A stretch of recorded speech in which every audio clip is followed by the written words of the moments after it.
اب یہ جو وزیر آتے ہیں جیسے شوکت عزیز آئے تو اس وقت چینی شاہد صاحب ایک دفعہ 42 روپے سے 47 روپے کی ہوئی اور ڈالر تھا 60 روپے کا. تو میں نے شوکت عزیز سے پوچھا, میں نے کہا آپ کو پتا ہے کہ چینی مہنگی ہو گئی ہے, لوگ کہہ رہے ہیں کہ چینی مہنگی ہو گئی ہے. تو مجھے کہتا کتنے ڈالر مہنگی ہوئی ہے. میں نے کہا ستیہ ناس, یہ تو سوچتے ڈالروں میں ہے. تو میں نے کہا جی ڈالر سے اس کی قیمت ہی کم ہے, وہ تو 42 روپے سے 47 روپے ہوئی اور ڈالر 60 روپے کا ہے حضور. اب یہ جو ہمارے وزیر ہیں اورنگزیب صاحب, یہ خلیل الرحمان رمدے کے داماد بھی ہیں, ان کے بھتیجے بھی ہیں, ایک سیاسی خانوادے سے ان کا تعلق ہے. تو اشرافیہ سے تعلق ہے ان کا, اور ظاہر ہے عالمی اداروں کے پسندیدہ آدمی ہے. کتنے پسندیدہ ہوں گے کہ مسلم لیگ نون کی حکومت کو اسحاق ڈار کو سائڈ پہ کر کے اورنگزیب صاحب کو وزیر خزانہ بنانا پڑا. اس سے ان کی پسندیدگی کا آپ اندازہ لگا سکتے ہیں. اب پہلے آ جائیے ان کے دعووں کی طرف. 3 سال پہلے جب عمران خان کی حکومت گرائی گئی تھی سازش کے تحت رجیم کی, تو کہا گیا کہ سرمایہ کاری آئے گی بڑی. پھر ستمبر 2023 میں دعویٰ کیا گیا کہ 100 ارب کی سرمایہ, 100 ارب ڈالر کی, ناٹ روپی. تو سرمایہ کاری کم ہوگی. اب جب وہ حکومت گئی تھی تو پاکستان پہ 34,000 ارب کا قرضہ تھا, اور 34,000 ارب کا جو قرضہ تھا اس میں سابقہ حکومتوں کے قرضے بھی شامل تھے. اب 74,000 ارب کا قرضہ ہے. تو 1.5 سال میں, 2 سال میں یا 3 سال میں اتنا قرضہ لیا گیا کہ ڈبل سے بھی زیادہ ہو گیا. اور وہ قرضہ گیا کہاں؟ اب یہ ایک سوال ہے. پاکستان کی عوام کی حالت تو نہیں سدھری. سر جو قرضہ لیتے ہیں اس کی قسطوں میں چلا جاتا ہے, ان کا تو یہ کہنا ہے. ہاں جی, یہ بھی ایک سوچ ہے کہ قرضہ اتارنے کے لیے قرضہ لیا جاتا ہے اور مہنگائی کو ختم کرنے کے لیے مہنگائی کی جاتی ہے. مہنگائی نہیں جی, مہنگائی نہیں, وہ تو عوام کے منہ میں 10% تنخواہ کے اضافے کا زیرہ دے کے اپنا 6 گنا زیادہ اپنی تنخواہوں میں اضافہ کر دیا جاتا ہے مراد میں.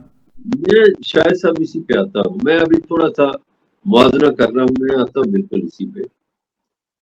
تو شاید صاحب آپ دیکھیے کہ اس وقت انٹرنیشنلی قیمت تھی پیٹرول کی فی بیرل $110, اور پاکستانی عوام کو پیٹرول ملتا تھا $150 لیٹر. اب انٹرنیشنلی قیمت ہے $65 فی بیرل. اب تو ملنا چاہیے تھا کم از کم کوئی 70 روپے 65 روپے لیٹر, لیکن بجائے 70 روپے لیٹر ملنے کے وہ 250-300 روپے لیٹر مل رہا ہے.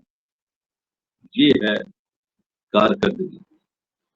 پھر انہوں نے دعویٰ کیا, وہ سوال بھی ہوا ان سے وزیر خزانہ سے کہ آپ نے یہ فرمایا کہ فلاں مہینے میں 1.4 ہماری جی ڈی پی ہوئی ہے, فلاں مہینے میں 1.3 ہوئی ہے, فلاں مہینے میں یہ ہوئی ہے, تو اب جو ہماری ہے وہ 2 پوائنٹ جتنی ہو جائے. تو اس پہ سوال ہوا.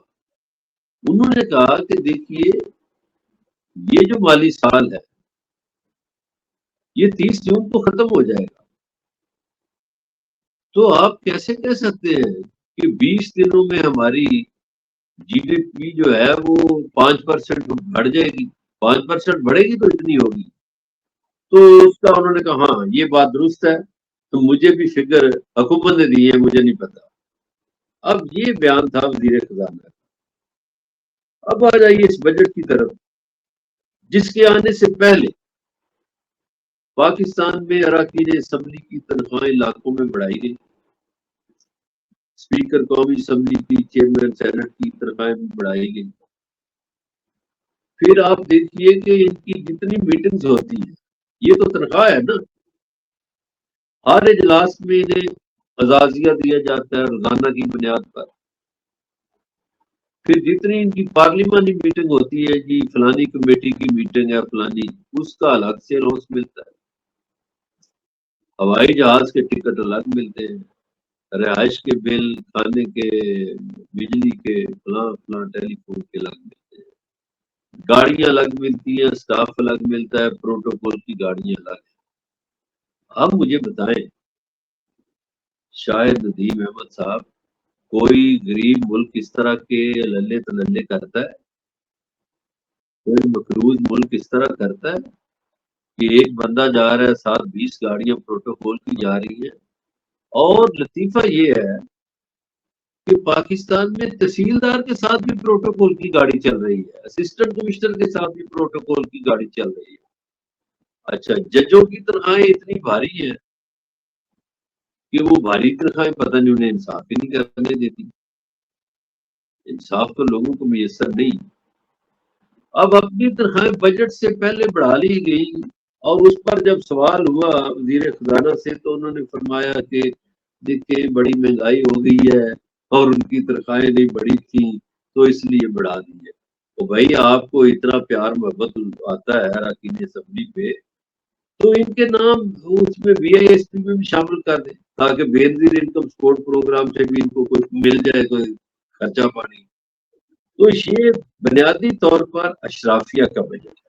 اب جو آپ نے اشارہ کیا نا کہ 10% سرکاری ملازمین، اچھا سرکاری ملازمین یہاں ہے کتنے؟ لاکھوں میں، کروڑوں میں نہیں، لاکھوں میں۔ پینشنرز کروڑوں میں ہو سکتے ہیں، سرکاری ملازمین لاکھوں میں، حاضر سروس۔ لاکھوں بندوں کو تو آپ نے 10% بڑھا دی تنخواہ، اونٹ کے منہ میں گرا دے دیا۔ اس پر بھی بعد میں بحث کرتے ہیں کہ اس کا وہ بیچاروں کو جو 10% بڑھائی ہے تنخواہ، اس کا خمیازہ انہیں کتنا بھگتنا پڑے گا۔ اچھا، جو آپ کے ملک میں کروڑوں کسان ہیں، جو کروڑوں مزدور ہیں، ان کا حصہ کدھر گیا بجٹ میں؟ آپ کے ملک میں 70% یوتھ ہے آبادی کی، اس کا حصہ کدھر گیا؟ آپ نے ای کامرس جو انٹرنیٹ سے وابستہ ہے، انٹرنیٹ کی صورتحال آپ کے ساتھ ہی ہے۔ وہ جو فری لانسر لڑکے لڑکیاں آئے تھے اپنا روزگار کماتے تھے، ان پر بھی آپ نے ٹیکسوں کی بھرمار کر دی۔ ابھی تو وہ پنجابی کہتے ہیں کہ پیٹ پیار نہیں تھے چکے پہلا آ گئے، وہ یہ حساب ہوگا۔ اب 18% آپ نے سیل ٹیکس لگا دی ہے، تنخواہ دار طبقہ پسا ہوا ہے۔ جب پاکستان 2 لخت ہوا تو اس کے بعد جب نئے سرے سے یہاں ایک نظام بنایا گیا مغربی پاکستان جو حالیہ پاکستان ہے، تو بھٹو نے کہا کہ جو 17ویں گریڈ کا افسر ہوگا اس کی بیسک تنخواہ، بیسک، اس میں الاؤنسز اور پروموشن اور یہ وہ شامل نہیں ہے، اس کی بیسک تنخواہ 1 تولہ سونے کے برابر ہوگی۔ مجھے آج بتائیے کہ پاکستان میں جو گریڈ 17 میں بھرتی ہوتا ہے بندہ، اس کی بیسک تنخواہ آدھے تولے کے برابر بھی نہیں، اس سے بھی کہیں کم۔ ٹھیک ہے، اب آپ نے تنخواہ داروں کے ساتھ یہ سلوک کیا جو لاکھوں میں ہے، اور جو کروڑوں میں آپ کے جو 24 کروڑ ہے ان کے ساتھ کیا؟ آپ کا کسان رل گیا، آپ کا مزدور رل گیا، آپ کا عام آدمی رل گیا، مہنگائی آپ نے اس کو گیر لگا دیا۔ اچھا جی، انرجی کرائسس پہ بات ہوتی ہے، ابھی آپ نے سولر کی بات کی۔ جنہوں نے سولر امپورٹ کیے کر لیے، وہ انہوں نے آگے بیچ بھی دیے لوگوں کو. یعنی میں نے سولر امپورٹ کیے تو کوئی ڈیوٹی نہیں دی، کوئی ٹیکس نہیں دیا. اب میں نے شاہد ندیم صاحب کو سولر بیچ دیا. شاہد صاحب کی کمپنی ہے لاہور میں، سولر لگاتی ہے. اب شاہد صاحب پہ ٹیکس لگا دیا گیا، اور جتنے گھروں کو لگے گا وہ بھی ٹیکس ہے. اچھا، ایک طرف آپ سولر پہ ٹیکس لگاتے ہیں. یہ ایک لوگوں نے ذریعہ ڈھونڈا تھا کہ چلو ہماری لوڈ شیڈنگ سے جان چھوٹ جائے. پھر آپ نے جو فرمایا کہ سولر والوں کو بھی بجلی کا بل آپ 70-80 ہزار ٹھوک دیتے ہیں. اچھا جی،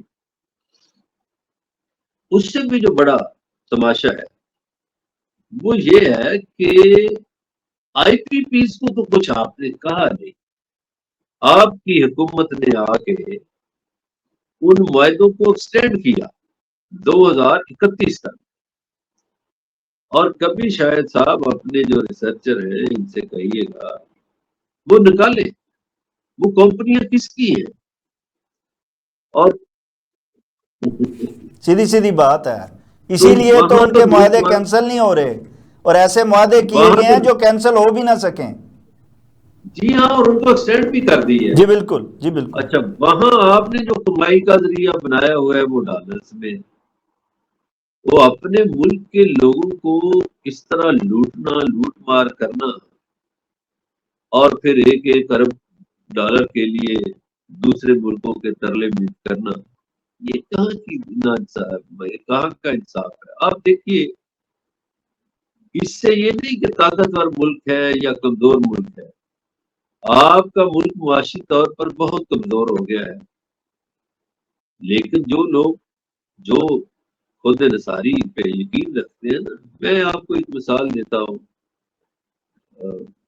افریقہ کا ایک ملک ہے، شاید صاحب یہ ناظرین کو ہمارے پتہ ہونا چاہیے کہ افریقہ وہ واحد بر اعظم ہے جہاں مسلمانوں کی تعداد زیادہ ہے.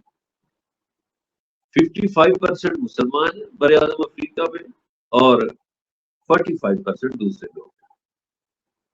یورپ میں مسلمانوں کی تعداد کم ہے، اور ایشیا میں بھی کم ہے باقی لوگوں سے. باقی لوگوں کی تعداد زیادہ ہے، صرف ایک بر اعظم افریقہ جس میں. اب افریقہ کے ملکوں میں بڑے خزانے ہیں قدرتی، ان کو انہوں نے کالونیاں بنا کے لوٹا. فرانس اور بیلجیم اور برطانیہ، یہ سارے یورپین ملکوں نے ابھی تک ان پہ اثرات ہیں. اب ایک ملک ہے برکینا فاسو، دیکھیے وہاں بھی جو تبدیلی کا عمل ہے نا کیسے آتا ہے. برکینا فاسو جو ہے اس کو 1896 پہ انہوں نے فرانس سے قبضہ کیا، لوٹ مار کے کرتے رہے، اور 1960 میں اس کو ایک آزادی دی. وہ آزادی ایسی تھی جیسی ہمارے یہاں نام نہاد آزادی. اس میں جتنی حکومتیں آتی تھی وہ فرانس کی مرضی سے آتی تھی. کبھی فوجی حکومتیں آتی تھی، کبھی کوئی جمہوری. لیکن پھر 2010 میں وہاں ایک تحریک اٹھی نوجوانوں کی، اور انہوں نے مظاہرے کرنا شروع کر دیے. پھر انہوں نے کہا اچھا جی چلو ہم، فوج نے پھر قبضہ کیا 2014 میں اور کہا جی ہم الیکشن کراتے ہیں. 2015 میں الیکشن کروایا، اور پھر فرانس کی مرضی سے اسی طرح کا فارم 47 والا الیکشن کرا کے ایک فرانسیسی حکومت کا پسندیدہ آدمی وہاں صدر بنا دیا گیا. لیکن پھر بھی لوگ چین سے نہیں بیٹھے، انہوں نے اپنی سٹرگل جاری رکھی. پھر مجبوراً 2022 کی جنوری میں فوج نے پھر قبضہ کیا اور ایک جنرل صاحب کو اقتدار میں لیا. جنرل صاحب بھی فرانس کی پسندیدہ شخصیت تھے، لیکن پھر فوج کے نیچے سے بغاوت ہوئی، اور 8 مہینے کے اندر اندر ایک کیپٹن جو ہے مسٹر ابراہیم ترابرے، وہ وہاں کا سربراہ بن گیا. اب یہ 37 سالہ جو کیپٹن ہے وہ وہاں کی حقیقی آزادی کے ترجمان ہیں، حقیقی آزادی کے رہنما ہیں. انہوں نے آتے ہی فرانس کے ساتھ سیکیورٹی معاہدہ ختم کیا اور انہوں نے کہا جی فرانس اپنی فوج لے جائے 1 مہینے کے اندر اندر، نہیں تو سب انجام بہت برا ہوگا. پھر وہ بندہ روس جاتا ہے، روس جا کے معاہدے کرتا ہے دفاعی اور فوجی ٹریننگ کے. پھر وہ چین چلا جاتا ہے، چین سے فوجی گاڑیاں لیتا ہے. پھر اس نے 2 کام 3 اور کیے. میں سوری آپ کا ٹائم لے رہا ہوں، لیکن یہ ایک میں سمجھتا ہوں کہ ایک سبق آموز چیز ہے جو ہمارے ناظرین تک پہنچنی چاہیے. اب اس نے جب دفاعی بندوبست کر لیا کہ چین سے فوجی گاڑیاں بھی لے لی، روس سے بھی اسلحے کے معاہدے کر لیے، اب وہ گیا تو اس نے کہا جی دیکھو یار 80% میری آبادی محروم ہے آج بھی بجلی سے. پھر اس نے چائنا کے ساتھ ایک ایگریمنٹ کیا اور ایک بڑا سولر پلانٹ وہ لگایا. اس نے کہا میرے ملک میں جلد روشنی پہنچنی چاہیے. لیکن وہ وہاں رکا نہیں. اس نے کہا میں مستقل بنیادوں پر یہ مسئلہ حل کرنا چاہتا ہوں. وہ پھر پیوٹن کے پاس گیا اور وہاں ایک نیوکلیر ایگریمنٹ کیا کہ ایٹمی بجلی گھر جو ہے وہ لگے. اس میں کام جاری ہو گیا. اب اس نے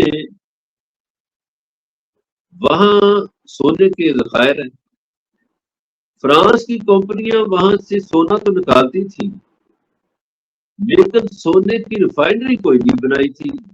برکینا فاسو میں اس نے سونے کی ریفائنری قائم کی اور کچھ کام کیے. اچھا کچھ کانوں پہ برطانیہ کا قبضہ تھا، اس نے وہ سرکاری تحویل میں لی. اب اس دوران کیا ہوتا ہے، اب آپ دیکھیے نا، پھر آئی ایم ایف انٹر ہوا. آئی ایم ایف نے کہا جی ہم آپ کی ترقی چاہتے ہیں اور فلان جو گھیرنے کا طریقہ ہے انٹرنیشنل مالیاتی اداروں کا. تو آپ 32 ارب جو ہے نا، $32 ملین، سوری ارب نہیں، $32 ملین آپ لے لیں ہم سے. اس نے انکار کر دیا. اس نے کہا نہیں نہیں سوری، میں اپنے پاؤں پر کھڑا ہونا چاہتا ہوں، میں خود انحصاری چاہتا ہوں. اب اس کو خوراک کا مسئلہ تھا، وہ بھی روس نے اس کا حل کیا. اسے 25 ٹن گندم جو ہے وہ دے دی. لیکن اس نے کہا میں ہر وقت امداد نہیں لینا چاہتا. پھر وہ چائنا گیا اور اس نے وہاں سے زرعی مشینری، ٹریکٹر اور دوسری مشینری جو ہے وہ لا کے اپنے ملک کے کسانوں میں مفت بانٹ دی. اور اب اس نے سڑکیں بھی بنا دی ہیں وہاں، اور اب وہ پورے بر اعظم افریقہ کا ہیرو بن گیا. اب ہمارے ہاں ہم چاہتے نہیں آئی ایم ایف سے جان چھڑانا. اتنی باتیں ہمارے آپ نے مظہر بلّہ صاحب کی ہیں، جب آپ کو یہ ساری چیزوں کا پتہ ہے تو یہاں جو اہل حکومت اور اہل ریاست ہے اور یہ جو ان کی قیادت ہے، آپ کیا سمجھتے ہیں کہ وہ اتنی شعور نہیں رکھتی ہیں؟ ان کو یہ چیزوں کا نہیں پتہ؟ ان کو یہ مثالیں نظر نہیں آتی ہیں؟ وہ محب وطن کے اور ترقی کے، خوشحالی کے دعوے کرتے ہیں تو وہ ایسا کام کیوں نہیں کرتے؟ چلو بندہ کسی کو دیکھ کے ہی کر لے. شاہد صاحب بہت اچھا سوال آپ نے کیا، ماشاء اللہ. یہ لندن جاتے ہیں، سارے ہی سڑکیں جاتے بھی ہیں. دیکھتے ہیں، جی جی امریکہ بھی جاتے ہیں، جی چائنا بھی جاتے ہیں، سعودی عرب بھی، ایران بھی دیکھتے ہیں ترقی. یہ دیکھتے ہیں، سبق بلکہ مثال دیتے ہیں کہ ہم پیرس بنائیں گے لاہور کو، ہم فلاں شہر کو،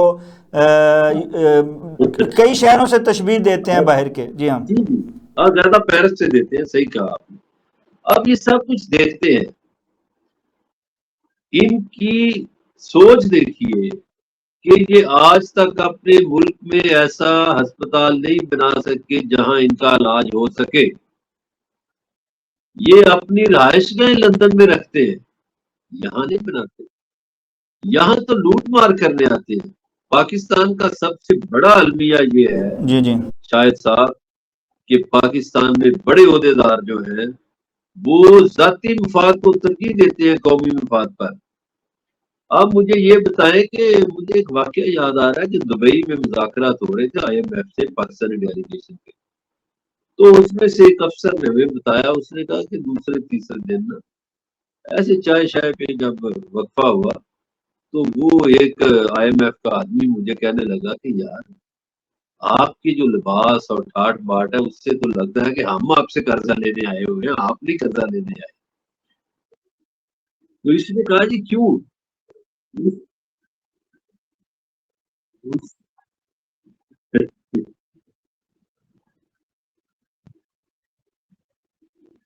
اس نے کہا یہ بڑے بڑے آپ ہوٹلوں میں رہتے ہیں، بڑے بڑے مہنگے سوٹ پہنتے ہیں، بڑی بڑی گاڑیوں میں آتے ہیں، تو جن ملکوں نے قرضہ لینا ہوتا ہے ان کے نمائندے تو اس طرح نہیں کرتے۔ یہ ہے کہ ہمارے اشرافیہ کی اور امراء اشرافیہ کی، تو ہم یہ سمجھ رہے تھے کہ جیسے ہماری عسکری قیادت نے پاک بھارت جنگ میں جو ہے اس کو منہ توڑ جواب دے کے ایک اپنا مقام ایک ساکھ بحال کیا، وطن کو جو ہے اس کا نام روشن ہوا ہے، اس کی جو باہر اب اہمیت ہے وہ گزشتہ سے بالکل تبدیل ہو چکی ہے۔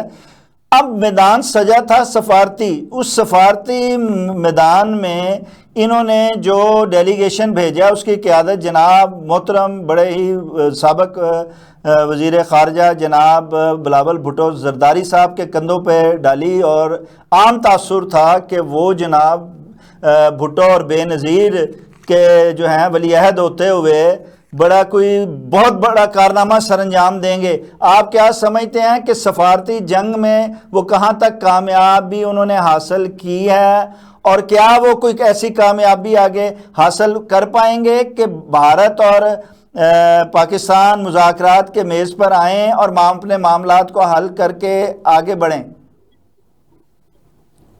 اچھا جی، پاکستان نے انڈیا کو شکست دی حال ہی میں۔ پاکستان کی عسکری قیادت بہت شاندار ہے، انہوں نے جرت کا مظاہرہ کیا ہے، اپنی کامیابی دکھائی ہے، دنیا کو دکھائی ہے، قوم کو۔ لیکن پاکستان کی اس وقت جو سیاسی قیادت ہے، جو حکمران ہے، وہ نااہل ہے، نکمی ہے، اور عسکری قیادت کو بھی چاہیے کہ وہ نکمی قیادتوں کا ساتھ نہ دے مختلف معاملات میں، کیونکہ نکمی قیادتیں ہمیشہ جو کہتے ہیں نا نادان کی دوستی جو ہے وہ اچھی نہیں ہوتی۔ اب یہ جو ڈیلیگیشن گیا اس میں آپ دیکھیے کہ یہ جو ڈونلڈ ٹرمپ ہیں یہ تو پہلے بھی کہتے تھے میں مسئلہ کشمیر حل کراؤں گا، پچھلے دور میں ابھی بھی کہا ہے۔ اب سفارتی کامیابی تو ان کی تب میں مانتا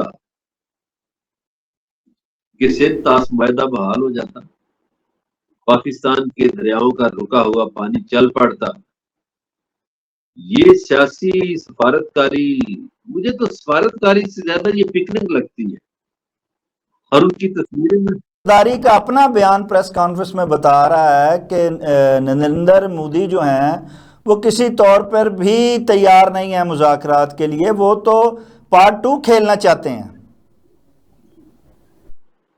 بالکل پارٹ 2 کھیلنا چاہتے ہیں، اس لیے کھیلنا چاہتے ہیں، دیکھیے ان پہ جو جن ملکوں کا انحصار وار قانونی پہ ہوتا ہے وہ شاہد صاحب نہیں چاہتے، انڈیا کو چین سے بیٹھنے دینا نہیں چاہتے۔ عالمی منڈی میں کچھ لوگوں کے، کچھ ملکوں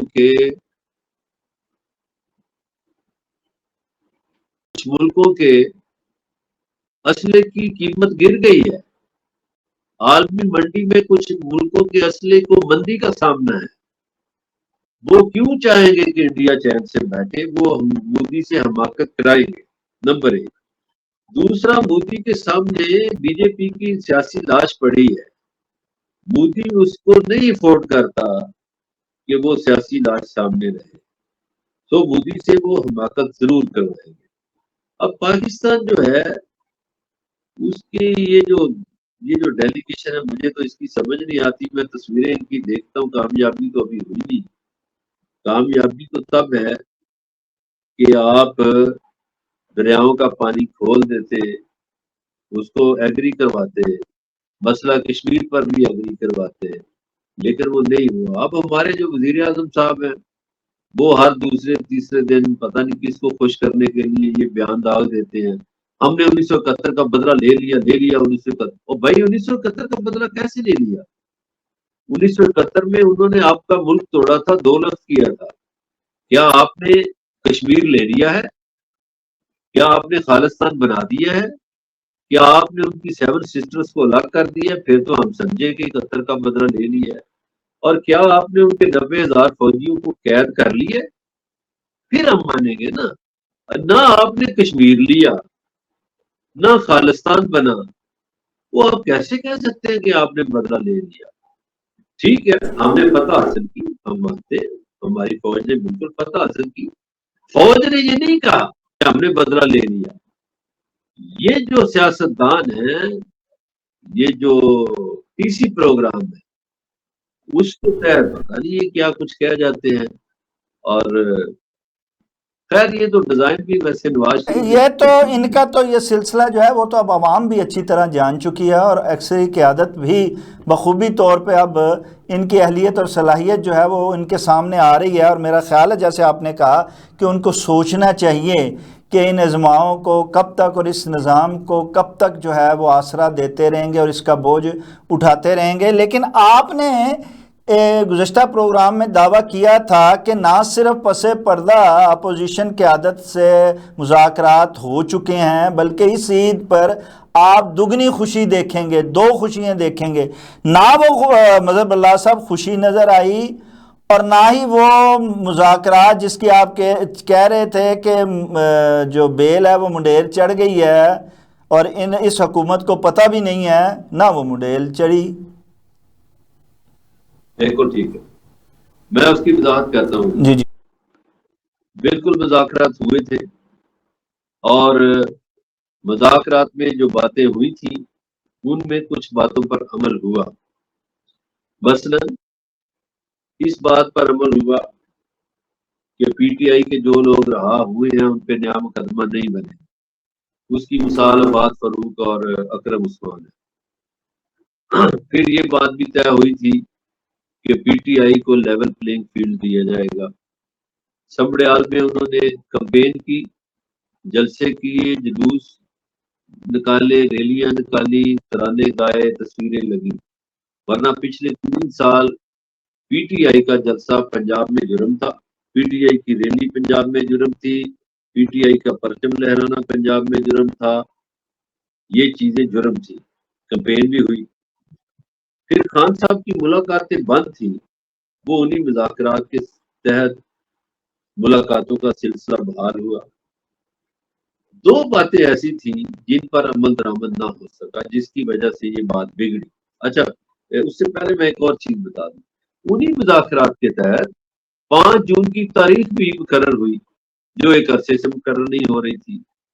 انہی مذاکرات کے تحت پی ٹی آئی کے ممبران اسمبلی نے اسلام آباد ہائی کورٹ کے باہر مظاہرہ کیا، اور انہیں کسی نے کچھ بھی نہیں کہا۔ ورنہ تو پی ٹی آئی کا ایم این اے نظر آتا تھا تو پولیس دبوچ لیتی تھی۔ یہ سارا کچھ ہونے کے بعد 2 ایسی باتیں ہوئیں جن سے معاملات بگڑ گئے، اور جب وہ بگڑے، میں وہ بتاتا ہوں کون سے معاملات ہیں، لیکن یہ بات اور کر لوں۔ جب وہ بگڑے تو پھر 5 تاریخ کو نیب کا پراسیکیوٹر جنرل نہیں آیا۔ ایک عام سا انہوں نے پراسیکیوشن والا بندہ بھیجا، اس نے کہا جی ہمیں تو نوٹس ہی نہیں ملے، کل شام کو ملے، حالانکہ یہ مہینے سے بات چل رہی تھی۔ اور پھر اس کی 11 جون تاریخ پڑی، تو 11 جون کو ایک جج صاحب چھٹی چلے گئے، صبح سویرے انہوں نے چھٹی کی اپلیکیشن بھیج دی۔ اب پتہ نہیں اگلی تاریخ کو کیا بنتا ہے۔ اچھا، جو معاملات خراب ہوئے وہ 2 باتوں پہ، کن باتوں پہ خراب ہوئے؟ ایک تو یہ طے تھا کہ خان صاحب کی ضمانت سے رہائش سے پہلے شاہ محمود قریشی، ڈاکٹر یاسمین راشد، میاں محمود رشید اور اعجاز چودھری اور عمر سرفراز چیمہ اور ان جیسے اور لوگوں کی رہائیاں ہوں گی۔ وہ رہائیاں نہیں ہوئی۔ یہ نمبر 1 غصہ چڑھا عمران خان کو۔ نمبر 2 غصہ جس بات پہ چڑھا وہ تھا سمبڑیال کا الیکشن، کہ کمپین کی حد تک تو آزادی رہی، لیکن جس دن الیکشن تھا اس دن 8 فروری سے بھی بڑا گھرونا کھیل کھیلا گیا، جس کا اظہار پی ٹی آئی نہیں پیپلز پارٹی بھی کر رہی ہے، اور ندیم افضل چاند کی پریس کانفرنس موجود ہے۔ اس نے کہا جی صرف ہمیں نہیں کہ لوگوں نے ہمیں ووٹ نہیں دیے، نون لیگ کو بھی نہیں دیے۔ تو یہ جب کھیل کھیلا گیا تو کپتان کا میٹر پھر گیا، اس نے کہا بھی نہیں اب میں نہیں بات کروں گا، پھر اس نے احتجاجی تحریک کا اعلان کر دیا۔ سو اس لیے ان کی رہائی نہیں ہو سکی۔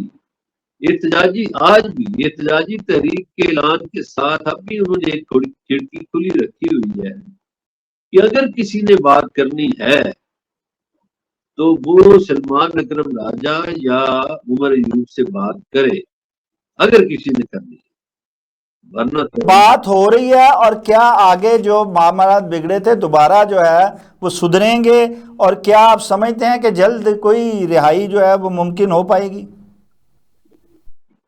دیکھیے شاہد صاحب، یہ جتنی دیر اس کو جیل میں رکھیں گے اس کی طاقت میں اضافہ ہوتا جائے گا، اور اب تو یہ جو بجٹ آیا ہے، جو آئی ایم ایف کا بجٹ ہے، یہ لوگوں کے بم پھٹا ہے ایک طرح سے۔ تو لوگوں پہ جب بم پھٹتا ہے تو پھر اس تحریک میں تو اب کسان بھی شامل ہو گئے، اس میں مزدور بھی شامل ہو گئے، اس میں یوتھ بھی شامل ہو جائے گی۔ تو یہ تحریک خالی پی ٹی آئی کی تحریک تو نہیں رہ جائے گی، یہ تو پورے پاکستانی عوام کی، پورے پاکستان کی تحریک بن جائے گی۔ اللہ صاحب، جیسے پچھلی تحریکیں ہوئیں، جیسے احتجاج ہوئے اور جو ان کے ساتھ سلوک ہوا اور جو انہوں کو قربانیاں اور وہ کچھ دینے پڑے اور ظلم سہنے پڑے، کیا آپ سمجھتے ہیں کہ اس کے بعد دوبارہ جو ہے عوام میں اتنی سخت ہے اب تک جتنا وہ ظلم و جبر برداشت کر چکے ہیں کہ دوبارہ وہ برداشت کر پائیں گے، یا سارے عوام جو ہے وہ ایک دفعہ نکل پائیں گے؟ 2-3 باتیں ہیں شاہد صاحب۔ ایک تو یہ ہے کہ ہر دفعہ موسم خراب نہیں ہوتا۔ جو 26 نومبر کا واقعہ ہوا اس میں ایک بہانہ فراہم کیا گیا کہ رینجرز کے 4 اہلکار پی ٹی آئی والوں نے بھی گاڑی کے نیچے دے دیے۔ یہ بہانہ بنایا، سیاسی گورنمنٹ نے بہانہ بنا کے دیا جس کو بھی دیا، حالانکہ وہ جس گاڑی کے نیچے آئے تھے وہ تو پیپلز پارٹی کی کسی بندے کی گاڑی تھی، اور بعد میں اس واقعہ پر افسوس کیا گیا عسکری حلقوں کی طرف سے کہ یہ بہت غلط ہوا، ٹھیک ہو گیا۔ اب ہر دفعہ تو ایسا نہیں ہو سکتا۔ اچھا، یہ جو اسلام آباد ہے وہاں تحریک چلانا مشکل کام ہے۔ کیوں مشکل کام ہے؟ ڈھاکہ میں ایزی ہے، کراچی میں آسان ہے، بڑے شہر ہیں، چھوٹی چھوٹی گلیاں ہیں، سارا سامان کھانے پینے کا، گھروں کا، یہ وہ رہنا سہنا ایزی ہے۔ اسلام آباد ایک کھلا شہر ہے۔ پہلی بات یہ ہے کہ یہ سرکاری بابوؤں کا شہر ہے، دوسری بات یہ ہے کہ کھلا ہے اور اس کی آبادی اتنی نہیں ہے۔ اب آپ کراچی میں اگر تحریک آپ نے چلانا ہو تو آپ کو باہر سے بندے لانے کی ضرورت ہی نہیں، یہاں بندے لانا پڑتے ہیں۔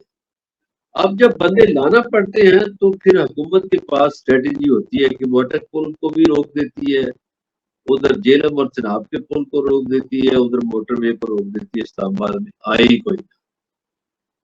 تو وہ سیاسی تحریک جو ڈھاکہ اور کراچی میں کامیاب ہو جاتی ہے، اسلام آباد میں اس کو دیر لگتی ہے۔ لیکن اب جو تحریک اٹھے گی اس میں زندگی کے سارے طبقات شامل ہوں گے۔ میرا خیال ہے اب گولی چلانے کی حماقت نہیں کی جائے گی، اور ہر وقت یہ حماقت ہوتی بھی نہیں۔ دوسرا کیا آپ اور سمجھتے ہیں؟ نہیں، ٹھیک ہے، جیسے آپ نے بتایا کہ حالات جو ہیں وہ پہلے والے نہیں ہیں، حالات بدل چکے ہیں، اور اس کے ساتھ ساتھ بانی پی ٹی آئی نے یہ جو ہے وہ عمران خان نے یہ بھی کہہ دیا ہے کہ اس دفعہ وہ تحریک کی خود قیادت کریں گے اڈیالہ میں بیٹھ کے۔ تو جب وہ وہاں سے قیادت کریں گے تو لازمی بات ہے حالات قدرے مختلف نظر آئیں گے لوگوں کو. تو کیا آپ سمجھتے نہیں ہیں کہ یہ جو دباؤ ہے اس سے پہلے کہ یہ تحریک اٹھے، عوام بجٹ کو جو دیکھتے ہوئے اس کے بوجھ سے بھی جب برداشت نہیں، ان کا پیمانہ صبر کا پیمانہ لبریز ہو اور وہ اس کے ساتھ آ کے جوائن ہوں، آپ کیا سمجھتے ہیں کہ اہل ریاست، حکومت تو کبھی بھی نہیں چاہے گی لیکن اہل ریاست اس بات کو سوچ کے کوئی راستہ نکال سکتی ہے ایک دفعہ پھر؟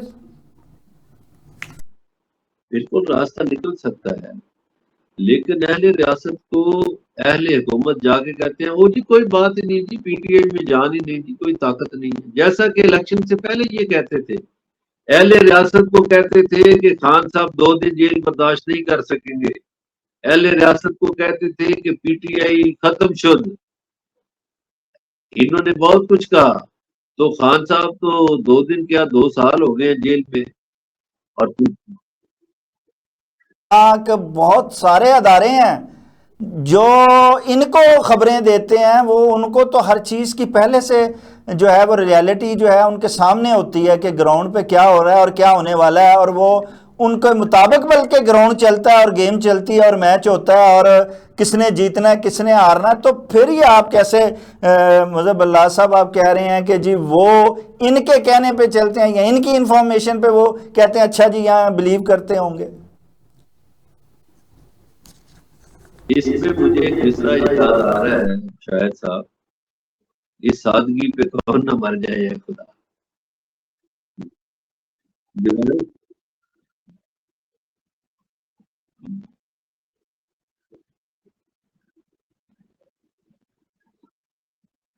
اور اہل اقتدار کو سوچنا ضرور پڑے گا.